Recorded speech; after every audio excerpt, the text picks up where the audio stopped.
कार्यक्रम नायगावला झालाय. तुम्ही स्वतः तर आधीपासून तिथे पुढाकार घेत होता, मुख्यमंत्री तिथे उपस्थित होते. निश्चितपणे पुढच्या काळामध्ये आणखी काही आपल्याला वेगळे कार्यक्रम नायगावच्या संदर्भात नायगावला जे आहे आज ते तुमचं म्हणणं बरोबर आहे. ते स्वतः मुख्यमंत्री आले आणि त्याच्याबरोबर 7-8 मंत्री सुद्धा आले. सातारा जिल्ह्यातील 4 मंत्री आहेत ते सुद्धा आले. विधानसभेचे सभापती आले आणि फार मोठ्या प्रमाणावर जे आहेत फुलेप्रेमी सगळे आले होते आणि त्यांनी हा सगळा आढावा घेतला. आणि तिथे आपण जी मागणी केलेली आहे की मुलींसाठी जे आहे संरक्षण प्रबोधिनी काढायचे आहे 200 मुलींसाठी, त्याच्यासाठी पैसे वगैरे मंजूर झालेले आहेत, जवळजवळ काहीतरी 180 कोटी रुपये. परंतु जागा नाही, जमीन नाही, 10 एकर जमीन पाहिजे. त्यांनी तिथल्या तिथे ऑर्डर दिला की ताबडतोब या जमीन या अधिग्रहित करा आणि काम सुरू करायचं. त्याच्यानंतर एक स्मारक जे आहे ते उभं करायचं आहे. वेगवेगळ्या आणखी त्याच्यामध्ये गोष्टी असलेल्या त्याची किंमत जवळजवळ 134 कोटी रुपये आहे.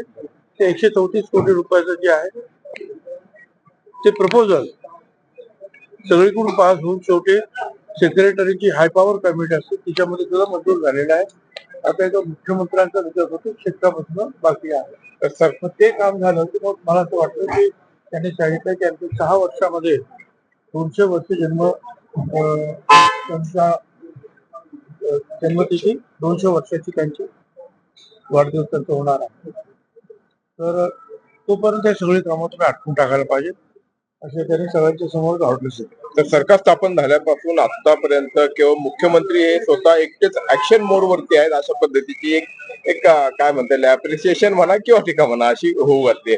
सुप्रिया सुळे पण तशा बोलल्या, आज सामनाच्या अग्रलेखातून तसं बोललंय. तर केवळ मुख्यमंत्री ऍक्शन मध्ये आणि बाकीचे लोक मंत्रिमंडळाचे साध्य असं वाटतं. मला काय माहिती नाही बाबतीबद्दल काय मला काय माहिती नाही. मी पण जरा बाहेर जाय पण मी आज पाहिलं त्यांनी आणि त्यांनी ज्या पद्धतीने भाषण केलं ज्या पद्धतीने ऑर्डर दिल्या या सगळ्या गोष्टी ताबडतोब झाल्या पाहिजे यासाठी. एवढंच नाही तर पुण्यातील आपला जो फुलेवाडा आहे तो आणि सावित्रीबाई फुल्यांचं जे आहे महानगरपालिका ते जोडण्यासाठी खूप दिवस प्रयत्न सुरू आहे. त्यामध्ये सुद्धा ती मिटिंग घेऊन ताबडतोब करावं म्हणून काम करणार आहे. तुम्ही एकत्र येत हो बरोबर आहे. महात्मा फुले सावित्रीबाई फुलांची पुतळीचे आहे तिथल्या चाकणच्या मार्केट कमिटीने उभे केलेले आहे आणि त्याचं अनावरण आहे. त्याच्यासाठी त्यांनी मला बोलवलं आणि पवार साहेब पण तिथे प्रमुख पाहुणे सुरुवातीला तुम्ही जे नाराजी व्यक्त केली होती मंत्रिपदावर, तर आता नेमका काय निर्णय तुमचा ठरलेला आहे का? 8 दिवस होऊन गेलेले आहेत. आता मी समजा काय निर्णय घेतला असेल तुम्हाला मी सांगेन का? सगळ्यांना नाराजी आहे तुम्ही रोज नाराजी करून तुमच्या समोर ओरडत बसू का? नाही पण कसं आहे की हा आम्ही अंतर्गत विषय आहे त्याच्यावरती तोडगा काढू असं अजितदादा पण म्हटले होते. काही तसं त्या दृष्टिकोनातून घडलंय का पुढे असं आहे.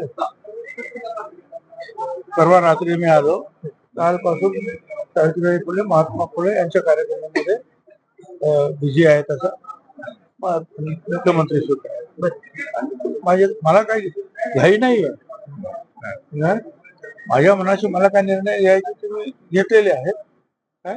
योग्य वेळेला मी सांगितलं. धनंजय मुंडेंच्या राजीनाम्याची मागणी जोर धरते. मला काही कल्पना नाहीये. ते जे आहेत मुख्यमंत्री आणि उपमुख्यमंत्री ते त्यांनी पाहतील काय नक्की काय पण बीड काय मिळतं काय त्याच्यावर बीड मध्ये वातावरण अगदी जे आहे म्हणजे वाल्मिक कराडला अगदी असं की ज्या पद्धतीनं त्या माणसाचा निर्धून हत्या करण्यात आली की जे ऐकल्यानंतर सुद्धा अंगावर काटलं जातं. एखाद्या गोळे मारून ठार करतात ते आपण समजू शकतो. पण तिथे लायटरने डोळे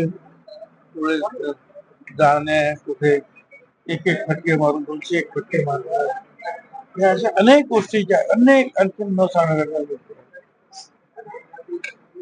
या अशा राक्षसांना फाशीशिवाय दुसरी शिक्षा असूच शकत. कराड जो आहे त्याला व्हीआयपी ट्रीटमेंट दिली जाते वाल्मिक कराड आरोपीला. मला काही कल्पना नाही. बीडच्या पालकमंत्री पदावर ना पंकजा मुंडे वर्सेस धनंजय मुंडे असं होतं पण आता अजितदादा ते पालकमंत्री पद स्वीकारतील अशी देखील मुंबईत मला काही माहिती